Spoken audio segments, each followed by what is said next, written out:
Charlie ने थोड़ी सी चालाकी से एक अनजान महिला को चूम लिया। ये शर्त देखने में बिल्कुल पक्की लग रही थी। लीसा ने भी बिना हिचकिचाहट चुनौती स्वीकार कर ली, लेकिन वह एक पुरानी कहावत भूल गया कि मर्द की जुबान सबसे अच्छा झांसा देती है। चार्ली ने उसके चेहरे पर हैरानी के भाव देखकर बिना कुछ कहे उसके होंठ चूम लिए। जाहिर है चार्ली के $20 चले गए, लेकिन बदले में उसे उस खूबसूरत औरत का पहला चुंबन मिला। उस चुंबन ने दोनों के बीच की दूरी मिटा दी।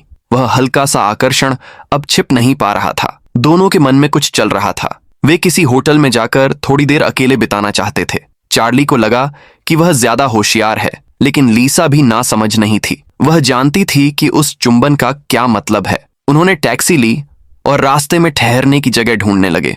गाड़ी शहर के बीच कई होटलों के सामने से गुजरी, लेकिन लीसा किसी में उतरने को तैयार नहीं हुई। उसने घबराकर कहा कि अगर उसके पति का कोई परिचित देख लेता तो दोनों का रिश्ता छिपाना मुश्किल हो जाता।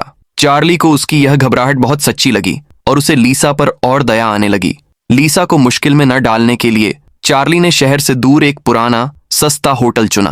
रिसेप्शन पर बैठे कर्मचारी की नजर उन पर अजीब थी, लेकिन चार्ली तब तक उस आकर्षण में डूब चुका था। उसे दूसरों की नजर की परवाह नहीं रही और न ही उन असामान्य बातों पर ध्यान गया। कमरे में जाने के बाद लीसा ने न तो पहल की न मना किया, बस चुपचाप बैठकर चार्ली को देखती रही। चार्ली ने आगे बढ़ने की अपनी इच्छा कह दी। लीसा की वह कभी पास कभी दूर लगने वाली नजर ने चार्ली की सालों से दबी चाहत को पूरी तरह जगा दिया।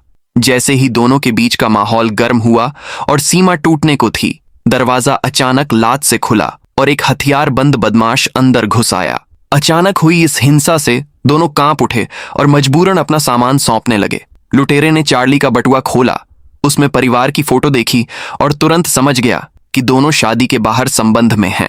उनके रहस्य के डर का फायदा उठाकर लुटेरे ने पैसे लूट लिए और बंदूक लीसा के शरीर पर तान दी। वह और बेरहम होकर चार्ली को बार बार अपमानित करने लगा। चार्ली से सहन नहीं हुआ। उसने हिम्मत करके आगे बढ़कर हीरो बनने की कोशिश की, लेकिन वह एक आम आदमी था। उस मोटे तगड़े लुटेरे के सामने कुछ ही पल में पिटकर जमीन पर गिर गया और हिल भी नहीं पाया। लुटेरे ने लीसा के साथ बुरा व्यवहार किया। चार्ली बेहोशी से होश में आया तो कमरे में सिर्फ लीसा बची थी, जो टूटी हुई हालत में बिस्तर के किनारे बैठी थी। चार्ली ने तुरंत फोन निकालकर पुलिस बुलाने की कोशिश की, लेकिन लीसा ने उसे रोक लिया और रोते हुए अपना डर बताया। पुलिस आई तो दोनों के अवैध संबंध की बात सबके सामने आ जाएगी। चार्ली उसका डर समझता था और खुद को और भी दोषी मानने लगा। उस पल चार्ली अपने ही खोदे गड्ढे में गिर चुका था। जब से उसने लीसा के साथ उस होटल में कदम रखा था, उसने एक अहम बात नजरअंदाज कर दी थी। एक सामान्य होटल किसी तगड़े आदमी को रिसेप्शन पर बैठाकर क्यों रखेगा? दरअसल लुटेरे उसी सुनसान पुराने होटल की बनावट का फायदा उठाकर अवैध संबंध रखने वालों को निशाना बनाते थे, क्योंकि वे परिवार की बदनामी से डरते हैं। चार्ली ने बार बार खुद को कोसा कि अगर उसने पहले लीसा से बात न की होती तो उसे यह चोट न पहुंचती, लेकिन मामला उसकी सोच से कहीं ज्यादा मुश्किल था। उसे लगा कि पैसे देकर मामला शांत हो जाएगा। तभी एक अनजान कॉल आया और उसकी उम्मीद चकनाचूर हो गई। कॉल करने वाला वही लुटेरा था जिसने दिन में उन्हें लूटा था, राबुल। उसने सीधे $20,000 मुंह बंद रखने की मांग की। अगर पैसे नहीं दिए तो चार्ली के अवैध संबंध के सबूत उसकी पत्नी तक पहुंचा देगा। धमकी को और असरदार बनाने के लिए लुटेरे ने वहीं चार्ली की पत्नी का नंबर मिला दिया। चार्ली पत्नी और बदमाश की बातें सुनकर घबरा गया। वह समझ गया कि सामने वाला कुछ भी कर सकता है, इसलिए मजबूरन समय पर $20,000 जुटाने का वादा कर बैठा। अगर आपकी जगह ऐसा होता तो क्या आप पैसे देते या पुलिस बुलाते? मुझे लगता है ज्यादातर लोग चार्ली की तरह पैसे ही देते। चौथे दिन सुबह चार्ली लीसा से मिलने गया और पुलिस से शिकायत करने की बात कही, लेकिन लीसा फिर भी नहीं मानी। उसने खुद $10,000 निकाल कर दे दिए। उसे पैसे खोने से ज्यादा डर कल रात की बेइज्जती और पति के सामने अवैध संबंध खुलने का था। अगर बात बढ़ी तो उसकी बदनामी हो जाती और बेटी की कस्टडी भी छिन सकती थी। यह कहकर लीसा ने अलग होने की बात कही और यह भी कि यह उनकी आखिरी मुलाकात होगी। चार्ली उसकी कमजोर और बेबस हालत देखकर फिर अपराध बोध से भर गया और उसने पुलिस बुलाने का इरादा पूरी तरह छोड़ दिया। मेरी नजर में उस पल चार्ली सचमुच भावनात्मक रूप से जुड़ चुका था।